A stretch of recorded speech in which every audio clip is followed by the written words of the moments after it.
I'm at the Royal Academy for a sneak preview of the RA's first big exhibition of the year, David Hockney, A Bigger Picture, a show of more than 150 works of art, predominantly landscapes, by undoubtedly Britain's most popular living artist.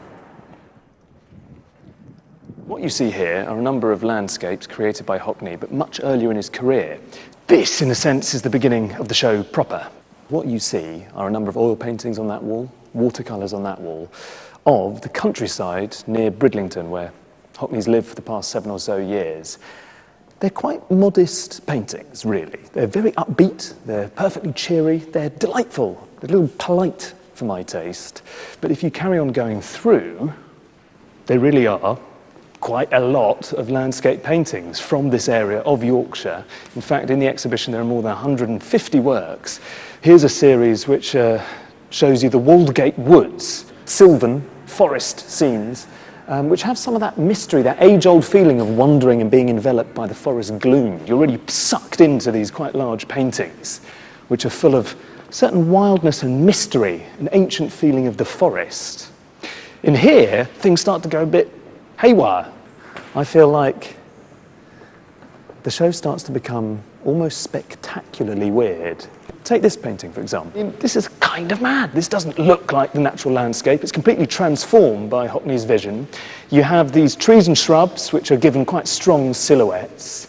They look to me like they have a kind of life force, almost extraterrestrial. They're covered with this very thick paint. And in here, my favourite room, because earlier on you saw landscapes which are quite upbeat. They're very charming, they're very colourful, they're very pretty, but I kind of don't get them. They feel quite retrograde to me, and I know that Hockney is fully aware of art history, 20th century art history, modern art, and I just don't understand why he seems to be sort of ignoring that whole legacy and painting stuff that really looks a little bit like amateur Sunday painters. Here, though, you have something else. There's a very, as you can see, vivid, intense palette, kind of Fauvist palette, that painters like Derain and Matisse, who were working at the very beginning of the 20th century.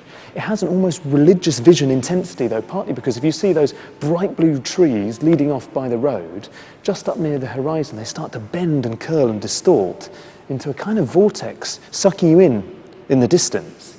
So, to me, it doesn't take very long to look at that tree stump and to look at those chopped up logs awaiting collection and start seeing symbols of mortality. Hockney's managed to take quite an everyday humdrum scene in Yorkshire, something really with very little mystery, and imbue it with power and strangeness.